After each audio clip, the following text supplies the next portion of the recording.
कड़ाके की ठंड पड़ रही थी। टुनटुनी का घास का घर तेज हवाओं में बिखर चुका था। माँ, मुझे बहुत ठंड लग रही है। क्या आज भी हम इसी गीली घास पर सोएंगे? माँ, भूख भी लगी है। क्या आज खाने में सिर्फ सूखे दाने ही मिलेंगे?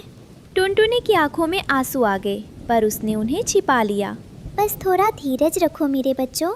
भगवान ने चाहा तो कल हमारे पास एक पक्का घर होगा। तभी वहाँ कालू कौवा आया। उसके चेहरे पर एक कुटिल मुस्कान थी।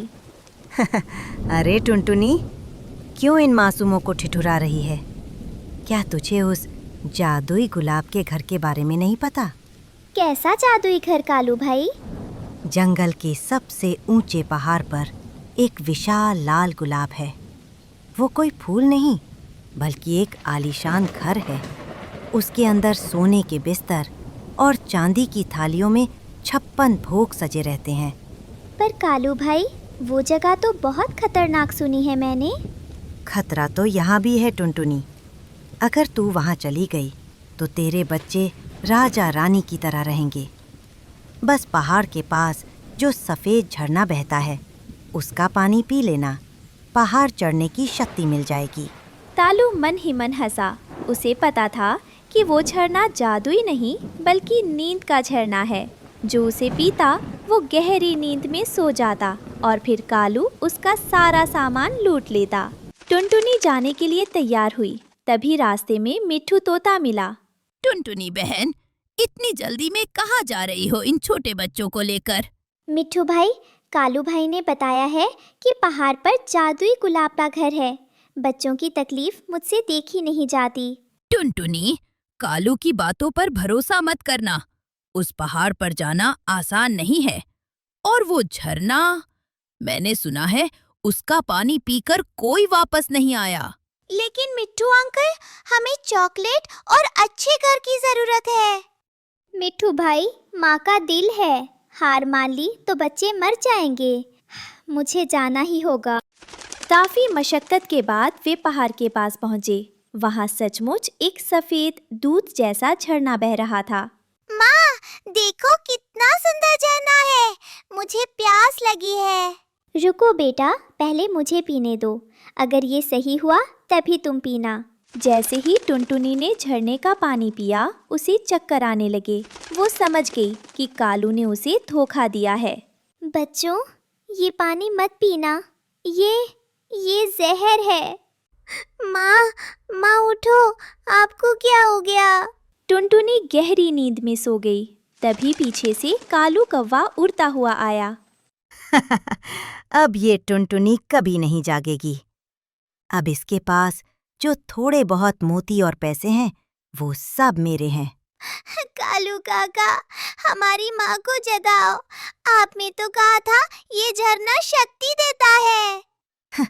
मूर्ख बच्चों, मैं तो बस इसे रास्ते से हटाना चाहता था। अब तुम भी यहाँ भूखे प्यासे मर जाओ। बच्चे रोने लगे। उनके आंसू टुनटुनी के चेहरे पर गिरे। ममता की पुकार में इतनी शक्ति थी कि टुनटुनी की नींद टूटने लगी, लेकिन वो बहुत कमजोर हो चुकी थी। बच्चों, हार मत मानो। ऊपर देखो, वो लाल गुलाब चमक रहा है। हमें वहाँ पहुँचना ही होगा। टुनटुनी ने अपने बच्चों को अपने पीठ पर बिठाया। उसके पंख जवाब दे रहे थे, पर दिल में बच्चों को बचाने की आग थी। वो रेंगते हुए, गिरते संभलते पहाड़ की चोटी पर पहुंची। वहां एक विशाल, अद्भुत लाल गुलाब का घर था, लेकिन उसका दरवाजा बंद था। माँ, दरवाजा तो बंद है। हम अंदर कैसे जाएंगे?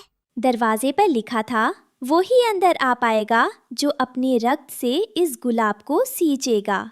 टुनटुनी ने बिना सोचे अपनी चोट से अपने सीने पर प्रहार किया और खून की एक बूंद उस गुलाब पर चढ़ा दी।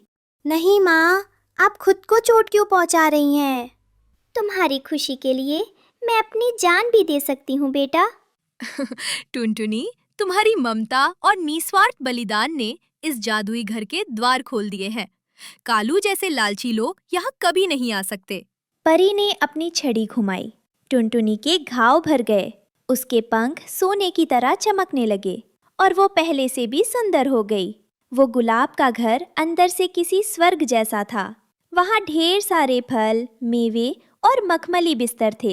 तभी वहाँ मिट्ठू तोता उड़ता हुआ आया। वाह टुनटुनी बहन, तुम्हारी हिम्मत ने आज चमत्कार कर दिया। माँ, हमें माफ कर दो। हमने लालच किया और आपकी बात नहीं मानी। मेरे बच्चों, असली जादू गुलाब में नहीं बल्कि सच्चाई और मेहनत में है। कालू ने जो किया उसका फल उसे मिल चुका होगा। कुछ दिन बीत गए। टुनटुनी और उसके बच्चे उस जादुई गुलाब के घर में खुशी खुशी रह रहे थे। एक शाम जब बाहर मूसलाधार बारिश हो रही थी, उन्हें दरवाजे पर किसी के कराहने की आवाज़ सुनाई दी। माँ, देखो बाहर कौन है। ऐसा लग रहा है कोई मुसीबत में है। कहीं ये फिर से कालू काका की कोई चाल तो नहीं। टुनटुनी ने जैसे ही दरवाज़ा खोला, सामने कालू कौवा अधमरी हालत में पड़ा था। उसके पंख टूटे हुए थे और वो भूख प्यास से काँप रहा था। टुनटुनी बहन, मुझे माफ़ कर दो। मैंने तुम्हारे साथ बहुत बुरा किया, लेकिन कुदरत ने मुझे सज़ा दे दी है। मेरे सारे मोती पत्थर बन गए और अब मेरे पास न घर है न भोजन। मैं भूख से मर रहा हूँ। कुकू और सुनहरी गुस्से में थे, पर टुनटुनी का कोमल दिल पिघल गया। उसने कालू को अंदर बुलाया और उसे ताज़े फल और जादुई झरने का शुद्ध पानी दिया। माँ, आप इसे खाना क्यों दे रही हैं? इसी ने हमें मारने की कोशिश की थी। बेटा, बुराई का जवाब बुराई से देना कायरता है। माँ का दिल सिर्फ पालना नहीं, क्षमा करना भी जानता है। कालू की आंखों से पश्चाताप के आंसू बहने लगे। उसने उसी वक्त कसम खाई कि वो कभी किसी को धोखा नहीं देगा। टुनटुनी, तू सच में एक महान माँ है। आज से मैं तेरा और इन बच्चों का गुलाम बनकर रहूँगा और तुम्हारी रक्षा करूँगा। देखा बच्चों, टुनटुनी बहन की ममता ने न केवल पत्थर जैसे गुलाब को खिलाया, बल्कि एक पत्थर दिल कौवे को भी इंसानियत सिखा दी। उस दिन के बाद जादुई गुलाब के घर में नफरत की कोई जगह नहीं रही। सब मिलजुल कर रहने लगे और पूरे जंगल में ये मिसाल बन गई कि प्यार और माफ़ी से बड़ा कोई जादू नहीं होता। उधर कालू कौवा पहाड़ से उतरते समय तेज तूफान में फंस गया और उसके सारे चुराए हुए मोती पत्थर बन गए। वो जंगल में दर दर भटकने लगा। इस कहानी से सीख मिलती है कि माँ का प्यार दुनिया की सबसे बड़ी जादुई शक्ति है और लालच का अंत हमेशा बुरा होता है।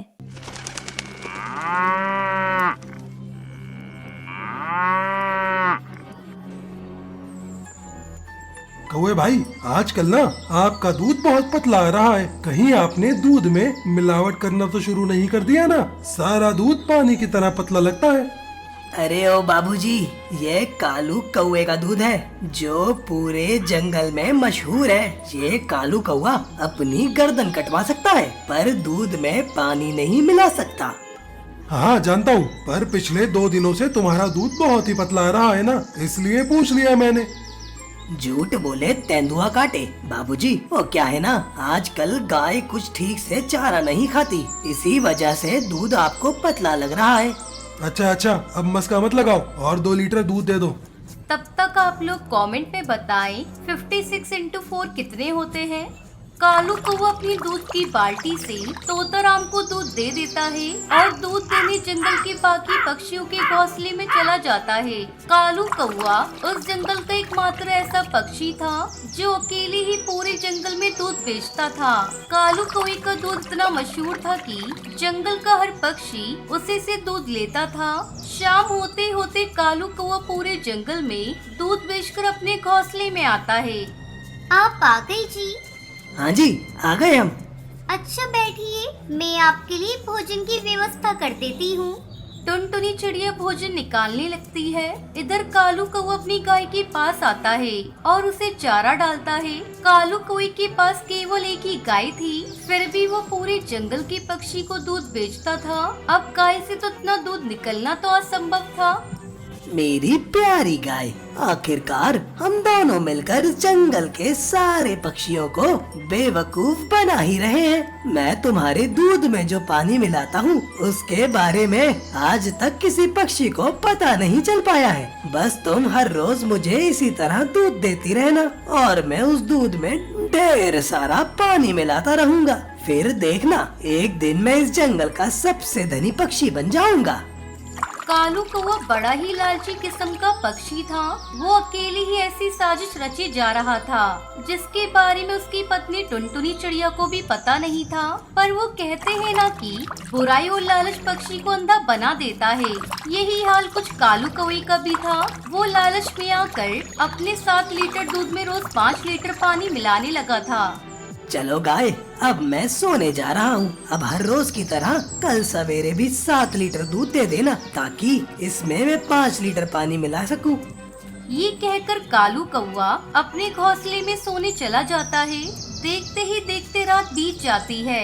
अगले दिन सूरज निकलने से पहले ही कालू कौवा अपनी गाय का दूध धो लेता है। उसकी गाय आज भी रोज की तरह 7 लीटर दूध दे देती है। अरे कोई देख तो नहीं रहा ना मुझे? मैं तुरंत ही इस दूध में 5 लीटर पानी मिला देता हूँ।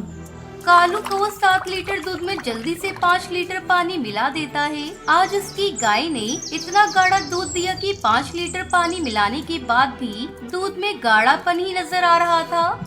अरे ये दूध तो अभी भी गाढ़ा दिख रहा है। लगता है आज गाय ने कुछ ज्यादा ही गाढ़ा दूध दिया है। चलो अच्छा ही है, मैं इस दूध में और 3 लीटर पानी मिला देता हूँ ताकि मेरा दूध और ज्यादा हो जाए। अपने दूध के गाढ़ेपन को देखकर लालची कालू कौवे के मन में और ज्यादा लालच आ जाता है और वो 3 लीटर पानी और लाता है और उसे दूध में मिलाने लगता है। तभी उसकी पत्नी टुनटुनी चिड़िया घोंसले से कालू कौवे को दूध में पानी मिलाता देख लेती है और वो तुरंत ही कालू कौवे के पास आती है। सुनते हो जी, आप ये क्या कर रहे हो? आप दूध में पानी मिला रहे हो? अपनी पत्नी को देख कालू कौवा एकदम से घबरा जाता है।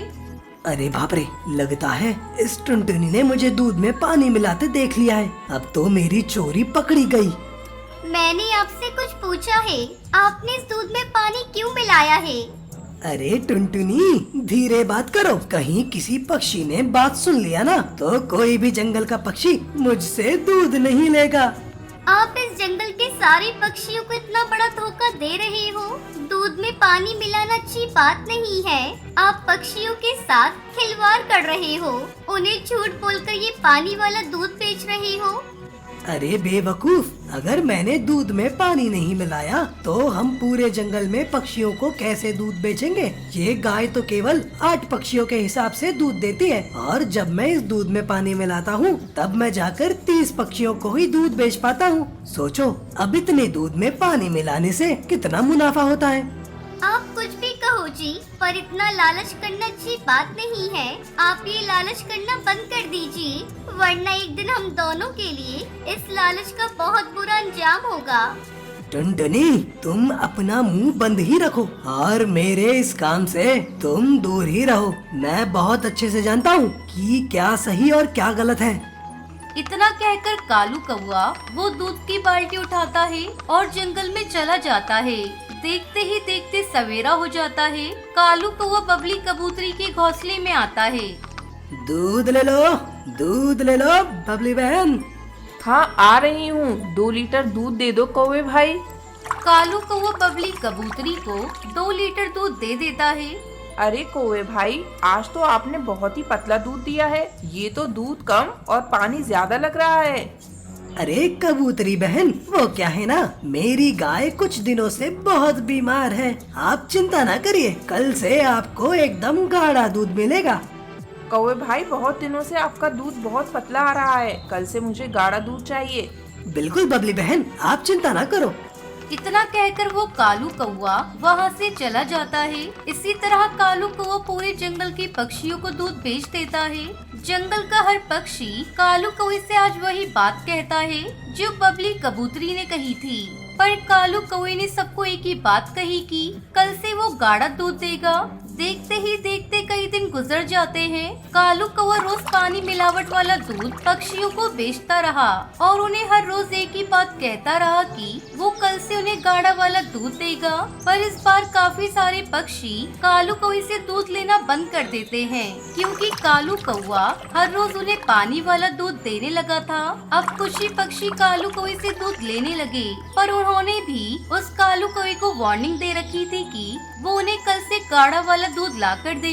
कालू कौवे का इस बार आधा ही दूध बिक पाया था। कालू कौवा निराश होकर आधा दूध वापस लिए अपने घोंसले में आता है। क्या हुआ जी, आप इतने निराश क्यों लग रही हो? क्या बताऊं टुनटुनी, इस जंगल का हर पक्षी मुझसे दूध लेता था, पर अब तो हर पक्षी ने मुझसे दूध लेना ही बंद कर दिया है। वो सब कहते हैं कि मैं दूध में पानी मिलाता हूँ। अब जो पक्षी बचे हैं उन्होंने भी मुझे वार्निंग दे रखी है कि अगर कल से गाढ़ा दूध नहीं मिला तो वो मुझसे दूध लेना बंद कर देंगे। जी मैंने तो आपको पहले ही कहा था कि लालच बुरी बला है, अभी भी मौका है। ये दूध में पानी मिलाना बंद कर दो और जो बच्चे कुछ पक्षी तुमसे दूध ले रहे हैं उन्हें बिना पानी का दूध दो, इसी में हमारी भलाई है। तुम सही कहते हो टुनटुनी, अब से मैं कभी दूध में पानी नहीं मिलाऊंगा, ना लालच करूंगा।